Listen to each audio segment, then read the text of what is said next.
बनाया था? BN Rao. First draft of, कभी भी प्रारूप समिति ना लिख देना, फर्स्ट ड्राफ्ट ऑफ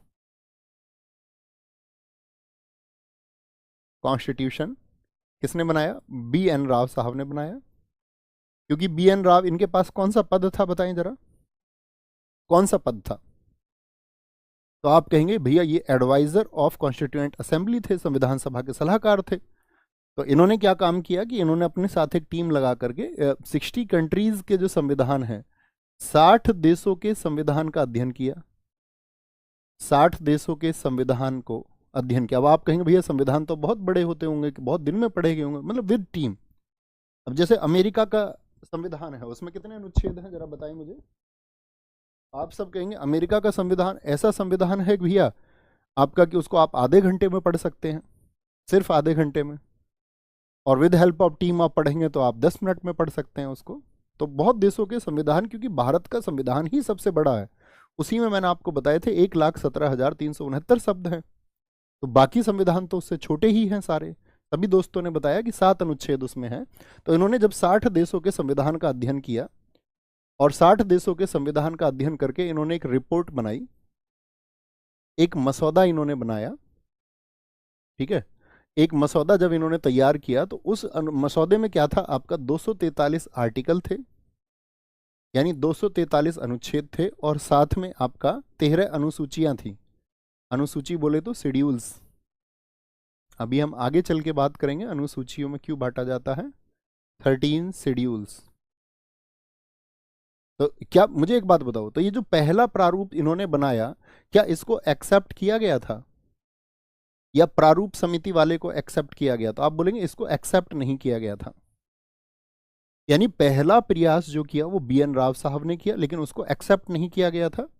इसी के बाद में फिर जो कार्य किया वो किसने किया? वो प्रारूप समिति ने किया। और जो पहला प्रारूप विफल हुआ उसके बाद में क्या बोलेंगे, यहां पर बात आती है प्रारूप समिति का फिर गठन होता है। तो किस डेट को प्रारूप समिति का गठन हुआ, इसको महत्वपूर्ण मार्क कर लेंगे। प्रारूप समिति का गठन, formation of drafting committee, formation of drafting committee को DC लिख सकते हैं अब, हाँ या ना? लिख सकते हैं भैया, ड्राफ्टिंग कमेटी। ये पहला जो इसका गठन हुआ वो हुआ 29 अगस्त को, क्या बोलेंगे, 29 ऑफ अगस्त 1947। आपसे पूछे इसकी जो प्रथम बैठक हुई थी, तो बैठक इस दिन नहीं हुई थी, प्रथम बैठक अगले दिन हुई, फर्स्ट मीटिंग। प्रथम बैठक जो इसकी हुई वो हुई अगले दिन, अर्थात 30 अगस्त को, 30 अगस्त 1947 को। क्या बोल सकते हैं, सेरिमोनियल मीटिंग भी बोल सकते हैं, या आप इसको फर्स्ट मीटिंग भी कह सकते हैं। पहली मीटिंग, भाई ये लोग बैठे आपस में, और जब इनकी पहली बैठक हुई तो इन लोगों ने फिर अपना काम भी शुरू किया। तो पूछा जाता है इन्होंने पहला प्रारूप कब बनाया था? पहला प्रारूप, first draft by drafting committee, first draft by drafting committee. अगले दिन ये लोग बैठ जाते हैं, और जो पहला प्रारूप आया था वो आया था 21 फरवरी 1948 को, ठीक है। फिर उसमें बहुत सारे सुधार हुए। फिर आपका एक सेकंड ड्राफ्ट लाया गया कि भाई अभी इसमें ये कमियां हैं, उन पर डिस्कशन हुआ। तो पूछा जाता प्रारूप समिति ने जो दूसरा प्रारूप यानी सेकंड ड्राफ्ट आपका प्रेजेंट किया था, तो सेकंड ड्राफ्ट को प्रेजेंट किया था आपका कब? अक्टूबर 1948।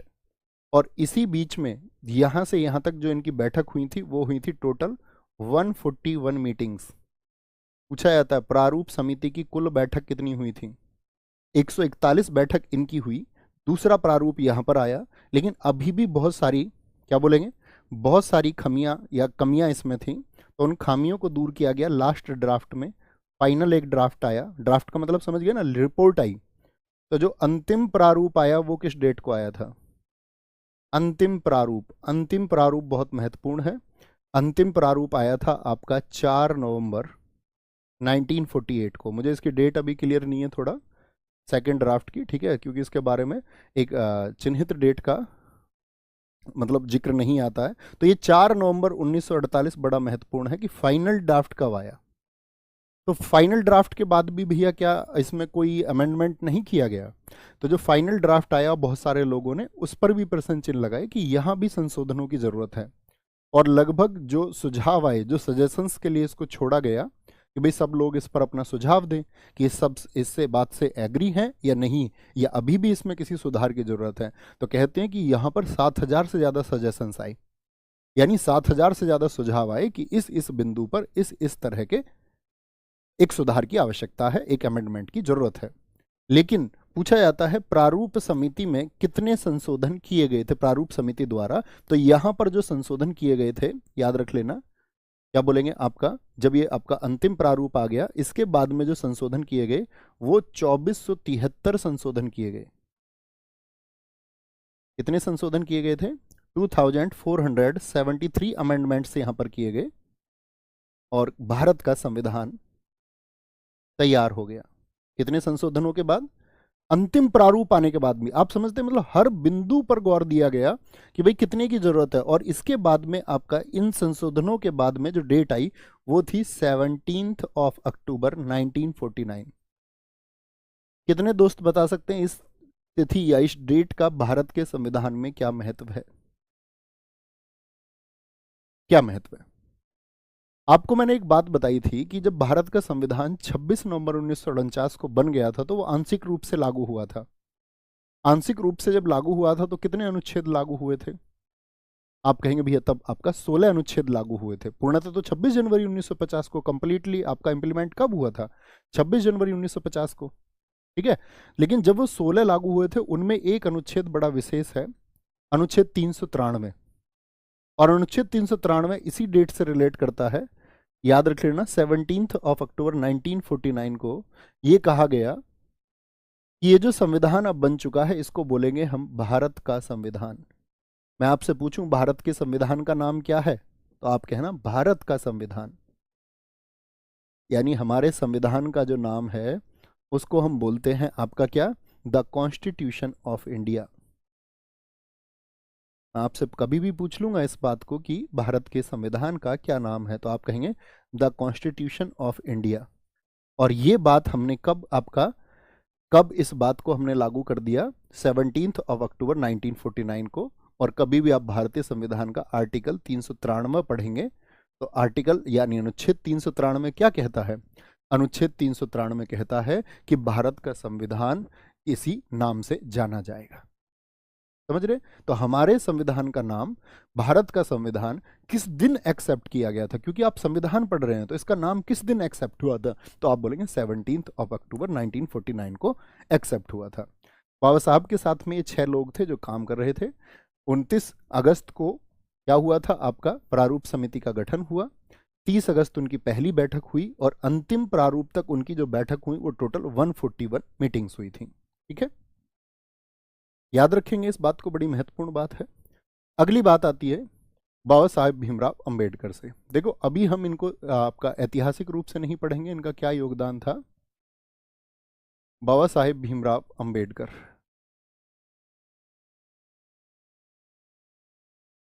क्योंकि ये चीज़ तो जब हम हिस्ट्री को पढ़ेंगे, और मैं आज ही आपको बता दूं जब हम हिस्ट्री को शुरू करेंगे तो उसको मॉडर्न हिस्ट्री से शुरू करेंगे, ठीक है। क्योंकि जब आप तुरंत पॉलिटी पढ़ लेंगे तो आपको बहुत सारे घटनाक्रम ऐसे होंगे जो आप वहाँ पर जोड़ करके महसूस कर पाएंगे। तो बाबा साहेब भीमराव अम्बेडकर जी की बात मैं करता हूँ। अभी हम कुछ बात नहीं करेंगे, इनका जन्म 1891 में हुआ, 1956 में इनकी डेथ हुई थी।